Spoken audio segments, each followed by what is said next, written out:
with the Uncommon Leadership Skills and the program that actually trains these uncommon leadership skills. And it's nice to have you, Sylar and Michael. Good to see you here. Thanks for coming. And I didn't have you on my list. I've got a list of some 25 to 30 people here, but you were not on it. None of them have shown up, but those who haven't been on the list actually coming. So that's the digital age. And it's good to be chatting about the Uncommon Leadership Program, training 6 future leadership skills that I believe will be quite important. Why do I believe these are important leadership skills? A company, also a Southern German company, who tasked me to develop new leadership program add-ons, topics that their leaders requested inside the company. And we developed, or I developed the different parts for them. And it turned out that all of the leaders never had any such topic in their leadership development programs in the past, and that they were actually quite happy to get something on top of what they knew, because these topics seem to be more relevant nowadays. About like crisis management, that was at the beginning of COVID, when everybody was like, what are we going to do now? So people needed to see how to manage the crisis. It went on with different cultures, finding deep motivation in people and teams, how to really get the best performance level out of every team member and the whole team as a whole, as a whole together, by really tapping into their deepest motivators, how to really be a coaching leader, how to develop my coaching leadership style was another topic.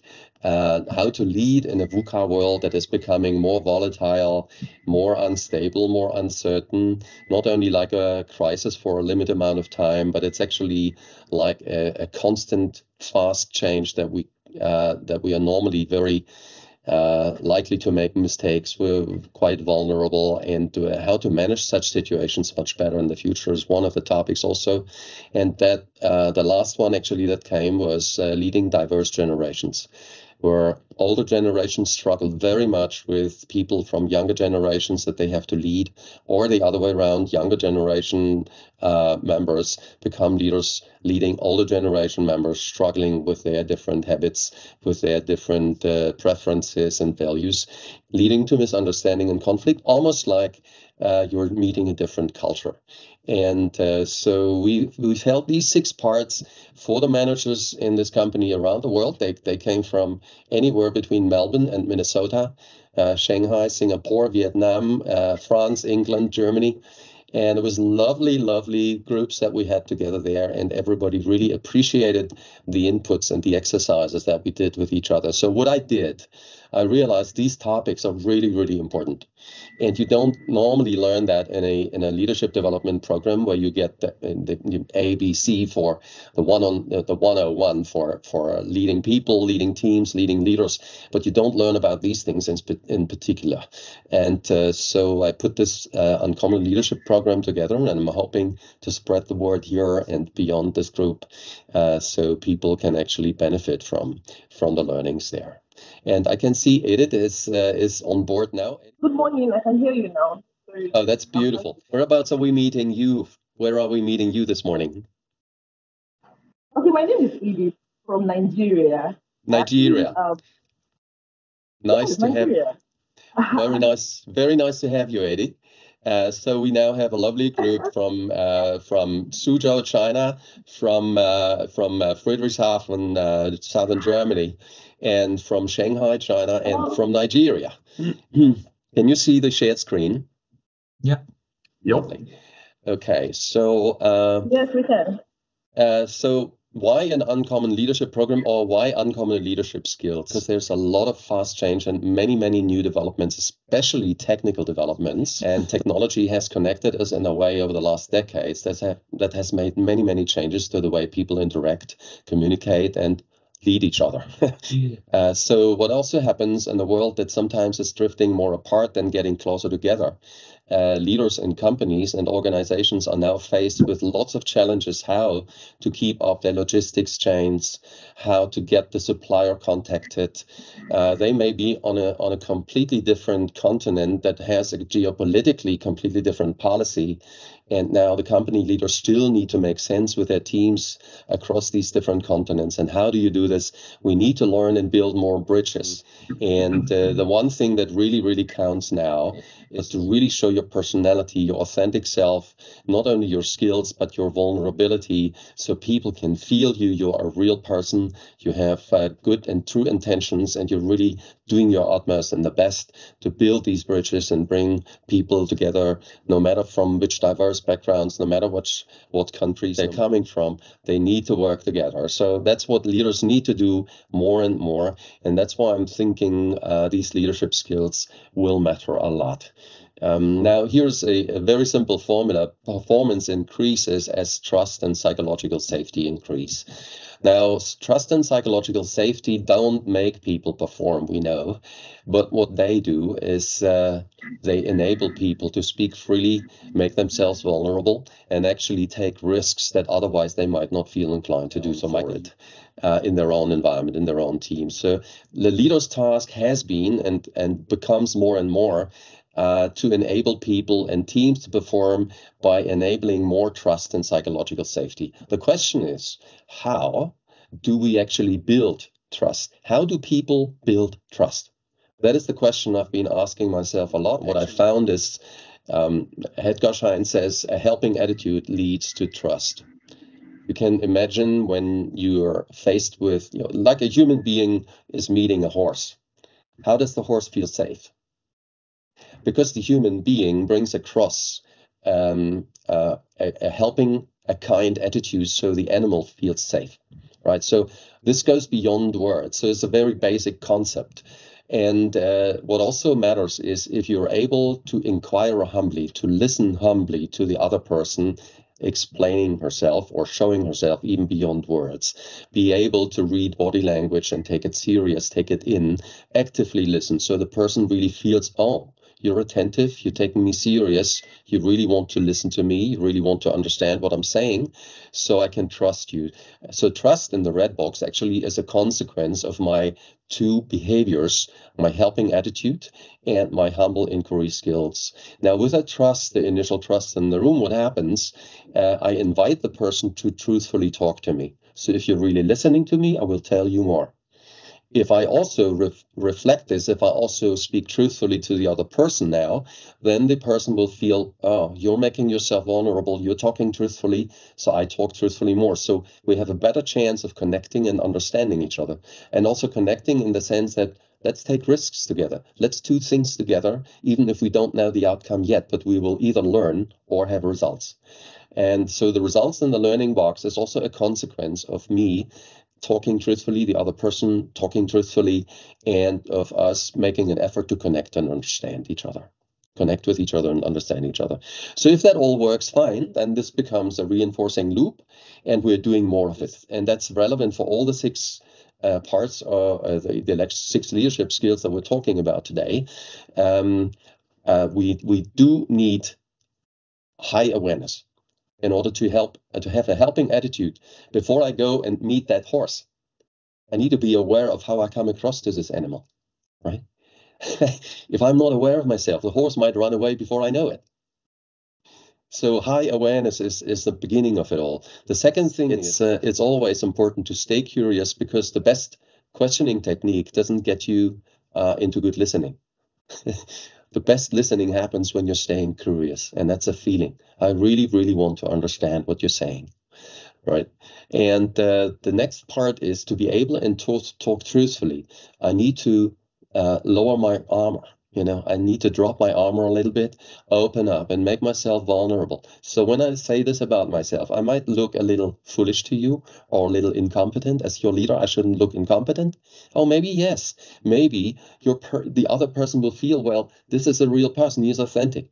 He's taking the risk of telling me what he's not able to do. So I can help him. And the other way around, if he does it, I can do it as well. And in order to actually connect and understand each other, I need to be open-minded. So open-minded means that you're stepping onto uncharted territory. If you're working with a different culture and people do things differently, you cannot tell them to do it your way. Maybe you have to go their way. Maybe you have to join them first and experiment and see what results that will bring. And that way, people will connect, right? So it's not only to understand the other person and where they're coming from, it's also to be able to experiment with different ways of doing things that I've never done that way, right? And I might even begin to disagree, and later on I find maybe it was successful. So this is how you build trust. This is what I call the trust cycle, and it will be relevant for all the 6 leadership skills. This is so fundamental, and we need to train these 4 skills: aware, curious, vulnerable, and open-minded. And we will train them during all these 6 sessions. Now, here are the 6 parts again. Leading and working across cultures is one of them. So people from very, very different parts of the world. Leading, coaching, and peer coaching, how to become more of a coaching leadership style leader. Leadership in a VUCA, in a volatile, uncertain, complex, and ambiguous world. Crisis leadership and communication. So this is very much about, how can I stay calm within my own self in crisis situations so as to best focus on what's really important, and how to really and to best communicate with the people effectively so they can understand what's happening. If I can't stay calm inside, I probably am not a good crisis manager. Leading people who are much older or much younger than myself. That can be a big challenge. And in first world countries, and I don't know about other countries, I know in the US and in Europe, this is coming to be a very big topic. Don't know so much about China. Sylar, if you can share something here. I think it's similar or even worse. Okay, good. Well, so glad the topic is relevant there too. And I don't know about Nigeria, Edith. It's relevant here in Nigeria. So yes, I can. It's relevant here. All right. Yeah. And then leading through intrinsic motivators. That's where people's passion comes from. These are the topics that are part of the Uncommon Leadership Program. And I'm just briefly running you through each topic. Effective leaders, when it comes to cultural boundaries, effective leaders build collaboration across continental and cultural boundaries, and with people who come from very, very different parts of the world. Just a case study in a nutshell. There's a German boss who is taking up a leadership role of a business unit with 200 people worldwide. And I'm starting as their coach for the team building session. And he's getting everybody in the leadership team together. It's about 12 people or so. And so they are meeting for the first time. He starts the team building session by opening up and saying, "Welcome, everybody. I'm glad we're here to build trust and a team and more trust between each other. And in order to do so, I invite everybody to be very direct and open with me and give me direct feedback. So if you disagree with me, just push back, tell me straight in the face so we can discuss and build real trust." And so the German participants in the room say, "Wow, this guy means it. He's really honest and serious about it." The US part is quite silent, but not moving. But the Asian part, there's people from Singapore, from Taiwan, from mainland China, and some Asian US citizens. They are now becoming a little smaller in their chairs. And you can see that this is feeling a little uneasy for them, but nobody's saying a thing.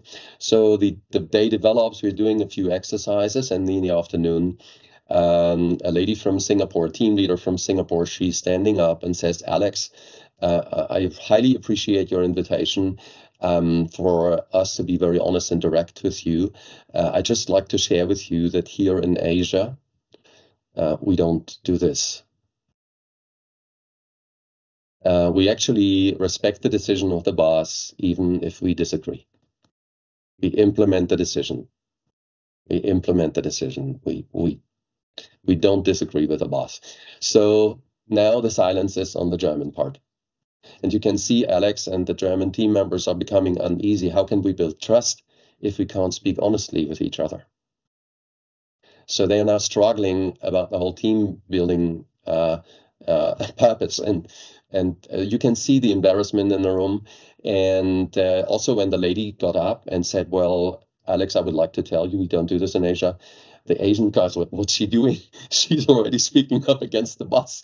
So she's taking a risk already, stepping out of her cultural comfort zone. And now the Germans were in their cultural, out of their cultural comfort zone, that they didn't know how to behave. And they managed to talk about this. And that's exactly the kind of situation that we need to manage successfully. This kind of embarrassing situation where we need to build a bridge and say, how can we get together now? How can we build real trust and build personal relationships so we can understand each other better? So this is just one example that highlights the importance of the intercultural part. Here's one tool that we're talking about is the cultural map that has 8 dimensions that I will introduce to you later. And we will make a self-assessment so we can see our preferences, we can see our values better and start talking about this. Then the different generations topic, the next part. Effective leaders build trust and collaborate with people who are much older or much younger than themselves. That is a new diversity that is feeling almost like you're working with different cultures. Now, I have an example that we can do as an experiment. Are you all ready for that little experiment? Edith, are you ready for an experiment? I'm so sorry. I'm in the office. I was a little distracted. Sorry, please. I apologize. I totally apologize. I missed this last one. Okay, Edith, maybe you can type your answers in the chat. Okay, so here is a little experiment I'm doing with you. You consider the following actions, please, and write down your typical initial reaction. So don't think for a second. Your initial reaction is requested, okay? You're in a meeting and a presentation, and all of a sudden somebody's starting typing on a device, on some sort of iPhone, iPad, computer. Here's the next one. You're receiving a work-related message from a colleague after hours. Okay. Now, the third. Somebody's leaving a voicemail instead of sending you an email. The fourth one is somebody's questioning the decision of the boss. Let's briefly share what the answers were. I'm not sure, Edith, with which generation you would be from. I'm a baby boomer. I would think Michael must be somewhere a generation X or early generation Y. It's almost 50 years old. Wow, you look pretty young. So generation X. Well, I do my very best, Gerald. And Sylar, I don't know. In China, we have different logic in how to count different generations. I don't think in China they say generation X, Y, Z. But you look like you must be from the 80s. Yeah, kind of 80s, at the end of 80s. I'm 34 years old. Yes, so you probably represent more of the younger generation. And you're from the 80s, Edith? Yeah, let me put on my video so you see me. Oh yeah, why not? Yeah, lovely. Good to see you, Edith. Yeah, good to see you. Right, cool. Nice to see you. Okay, so may I read Edith's answers? I don't know if we all have it. So for the first question, typing on a device while in a meeting, in a presentation, you would say, you would politely call them out. How about Michael? How about Sylar? So similar for me, if I'm the organizer or even I'm not the organizer of the meeting, I will also politely remind the colleague to stop this, or if they keep doing this, I will also ask them to be out. Okay. We shall respect the rules for the meeting. Okay. And Michael? Actually, it depends on the position from the meeting, what I have in and maybe I will look to this guy and have some non-verbal conversation to let him know that this is impolite about the presentator. So, but I will not talk to him. I just will give him a eye contact with a non-verbal conversation. But it depends on the position. If I'm the presenter, maybe I will talk to him. Mm-hmm. All right. Okay. So then let's see. Receiving a work-related message from a colleague after hours. Edith says, I would think it's pretty urgent. All right. Sylar?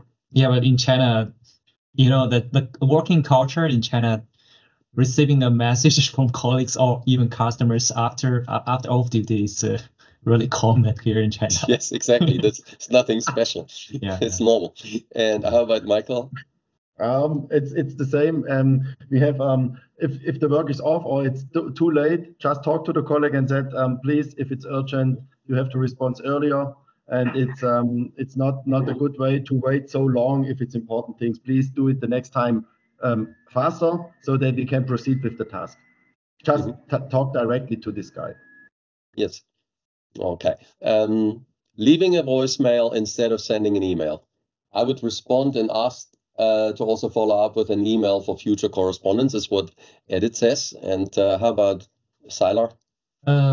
Voicemail, usually here in China, I would like to say we send, the voice message by WeChat is also a kind of working tools during the daily work. And it's also common for our daily communication here in China. Yes. But usually for the important topic, I will ask colleagues or customers to send an email instead, or both ways if it's really important. But voicemail in China is more convenient for high efficiency ways for daily work. Yes. Michael. On my side, I agree with the other guys with Sylar and with Edith. For now, it's okay to inform me quite in a short way with a voicemail. But for correspondence and for all the next steps, the email would be better. So I will ask to give the email afterwards, so we can proceed with the communication and have a conversation log actually. And questioning the decision of the boss. Have an open conversation so we are all on the same page as what Edith says. My feeling that, I'm now also at a certain level as a kind of manager, but I still remember when I was a fresh guy in my career, I also sometimes question the decision or the comments by the boss. But now, as I getting a higher and higher level, I can understand that we are in the different positions, so we treat or we see the same case but in different point of views. So if there's a colleague came up with this question about the decision of the boss, I will kindly just explain that different people have different opinions. I believe that the manager or the boss have a higher or more general view of this case to help them to understand. Actually, the same here with what Sylar says, just to help to translate the other level of the decision and of the viewing of the boss, maybe from the helicopter, and to try to put them down, to build them down to my members, to help them to understand the discussion. But I will not avoid this discussion. I want to understand why they are the questions in the membership. Yeah. What is behind these 4 questions? This is a set of questions from Megan Gerald's book Gentelligence. It's actually about different generations in the United States and how they behave and show different behaviors along these 4 topics. With very young generations, what we see is that typing on a device while in a meeting is actually quite commonplace. For very young generations, it happens all the time.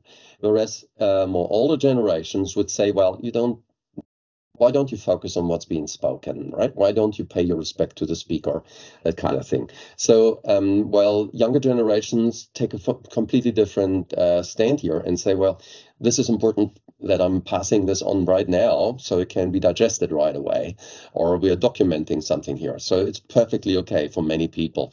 Then receiving a work-related message from a colleague after hours.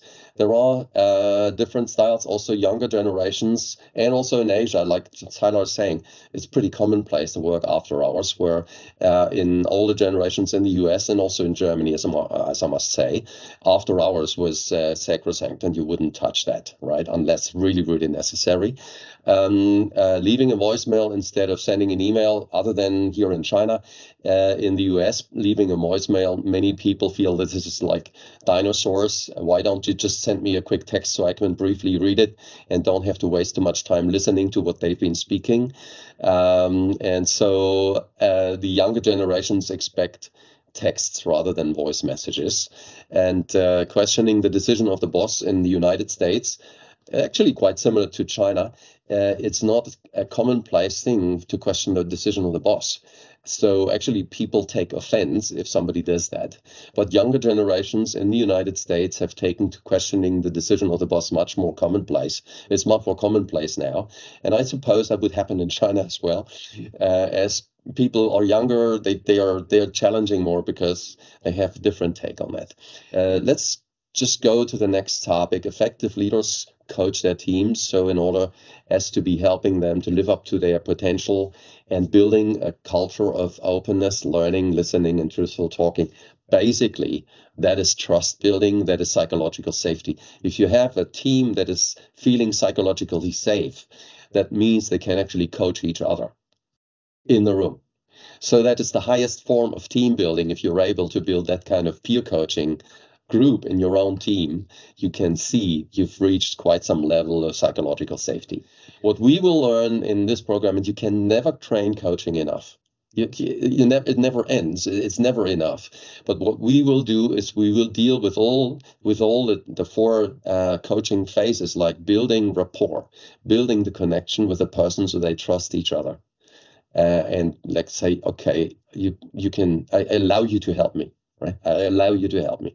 I give you the right to coach me, all the way to goal definition and the actual coaching process.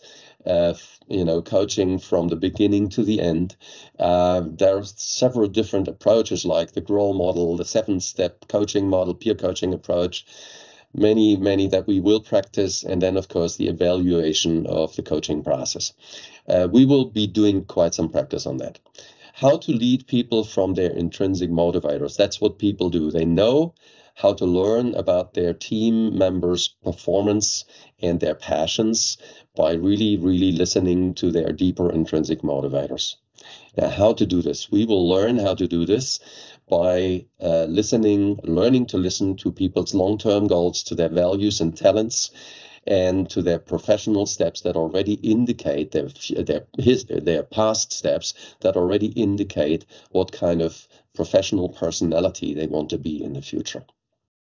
So leaders are able to do this. What we will have is an interview and a self-assessment that will help us guide you through so you can integrate that skill and build and use the skill with all your team members, not only with your own self, but all your team members, to get the best out of them and to give them the feeling that you really care about what they're passionate about and you support them in becoming the best they can be. Leading from inner calm and balance so you can successfully communicate in crisis situations. That is the next part that we'll also be dealing with. For that, there is one of the tools that I have built for you, and it is a crisis archetype tool that will find out about your crisis archetype, your reactions and overreactions in crisis situations. Normally, what we're doing is by doing more what we are already used to, makes us feel more comfortable, but it doesn't necessarily solve the crisis. So we learn how to go out of the comfort zone and act in a counterintuitive way in a crisis situation in order to be more successful. And leading in VUCA situations, that is very, very much about being faced with our vulnerable self a lot more often, because in a VUCA world, we're much more likely to either make mistakes, or if we don't make a mistake, and maybe a year or later on, people will say, yeah, it looked good in the beginning, but now we know you've done it so wrong. And so we're faced more, we're encountering our vulnerability a lot more. So it's a beautiful opportunity for us to learn and how to embrace our vulnerability, because if we do, that actually makes us more authentic. It makes us more the person that we really are, more personable, more approachable. And so it's another ingredient in creating more psychological safety. VUCA situations normally lead to, I made a mistake, I feel there is a disturbance in the room, and normally what I do is I fall into a big pit, and I react defensively, feeling shame, feeling embarrassment, feeling, oh, I shouldn't have done that. That shouldn't have happened to me. So all of a sudden it becomes so difficult to reconnect with a team, to reconnect with another person, to reconnect with the boss.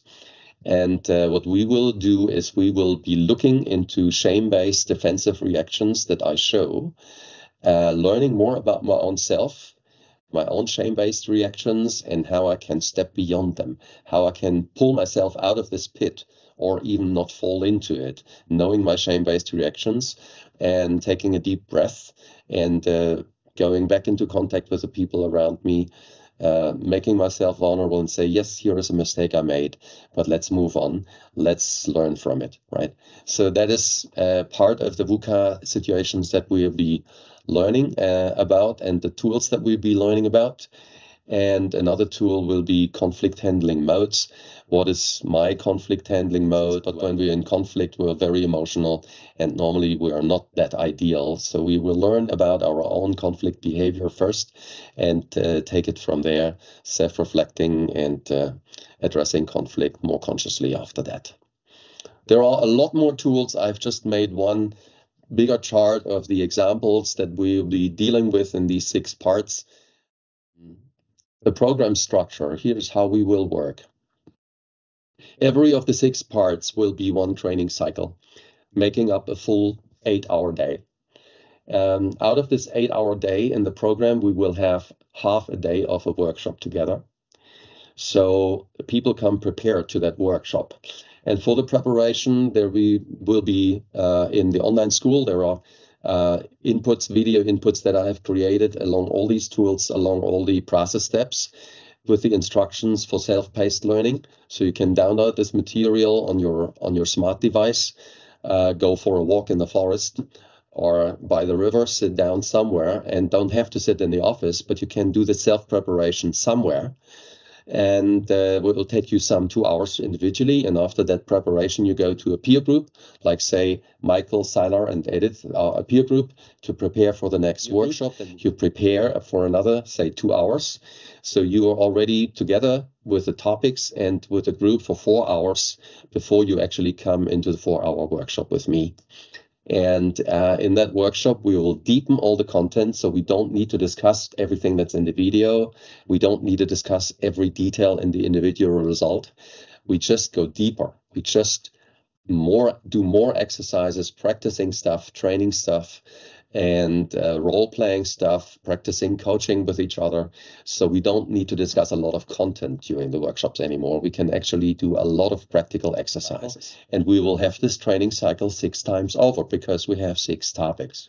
Here is the preparation material. This is all in the online school. Once you've enrolled in the program, you get all the instructions there. So every part has all the videos, all the instructions for you to just watch and download and go to the Excel sheet, make your self-assessments, and come prepared. Every part will be 6 weeks apart from the next.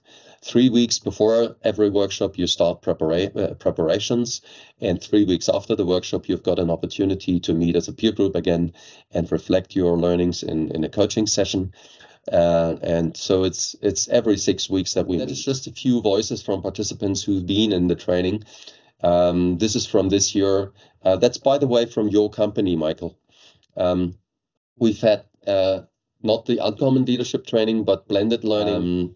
All I'm left to say here is I'm inviting you to enroll in the Uncommon Leadership Program and join the crowd. Thanks for your attention. Thanks for your listening. And now it's part for the Q&A session. I just have a small question. So usually for this kind of training, this workshop, what is the size of the group? How many people usually? Or how many people you think is more suitable with this kind of workshop? The size should be at least 5, at maximum 12. I'm not sure about 12. That depends. I've seen groups that say, let's not make a group bigger than 6. let's stay very, very small. And some groups have been 10 people and they say the diversity was beautiful. So, but anything between these two numbers, I would feel comfortable with. So Gerald, question from my side. I saw this invitation for this time today, for the meeting today in linked, and now I'm questioning myself. I know Agnes and also Enrico, what you showed on the last slides, which joined you already. So how can I attend? You just go to deloop.asia/academy. Deloop.asia/academy. And it will take you to all the online programs. All right, so when you go to the Loop Asia Academy, then this site will open, the Teachable site. This is the academy that I have built. All the learning programs will be found here. One of them is the Uncommon Leadership Program. Okay. And then you click on that one, and it will open, and there you can find all the details, and you can directly enroll here. Edith is typing a question. Any more questions? I'm the only person from my company want to join this program, so I also get a chance to join, right? Mm-hmm. Or you prefer the group you mentioned, like maybe 6 people from the same company? Both is possible, Sylar. This program here is an open enrollment program that I'm advertising at the moment, because it's always interesting to have people from different parts of the world, different companies, makes it really rich. But it's not necessary to do it that way. You can also do this with managers from within the same company. Actually, these 6 parts were designed and developed for a company with all the managers from inside the same company. So they did these workshops with me together, and they liked it. So both is possible. And of course, I can offer this to companies as well. If they want to roll this out internally, no problem at all. Okay, thanks. Got it. Yeah. That would be the same question here as Sylar said already. So that maybe we can, it's possible, Gerald, what I got right now, that you can come to the company, maybe we are in our team, in our Abteilung, you know the word, 6 team leads or 7 team leads actually with a new boss and or with a new department manager. So maybe it would be great to have that in a present training at down in Friedrichshafen. And I will take that with me and to put that into the leadership decision or discussion, maybe to have a learning group in a present mode. So this is what I take with me and what to ask them. Yes, absolutely. Absolutely. It's no problem at all, Michael. Yes. Okay. I'm really, really grateful for a beautiful discussion and beautiful audience to discuss with. I was very happy to out of 3 people, 2 I knew already, and to be able and see you again made me quite happy, and it made me happy, Edith, that you were joining from Nigeria, even though we don't know each other.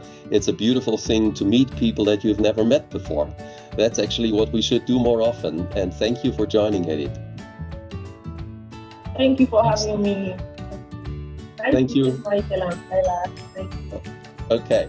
So bye for today, bye for now. I'm wishing you a beautiful afternoon and day and evening, depending on where you are. And all the best to you. And hopefully see you somewhere in Uncommon Leadership Skills training. Okay. Thanks for sharing. Thanks for.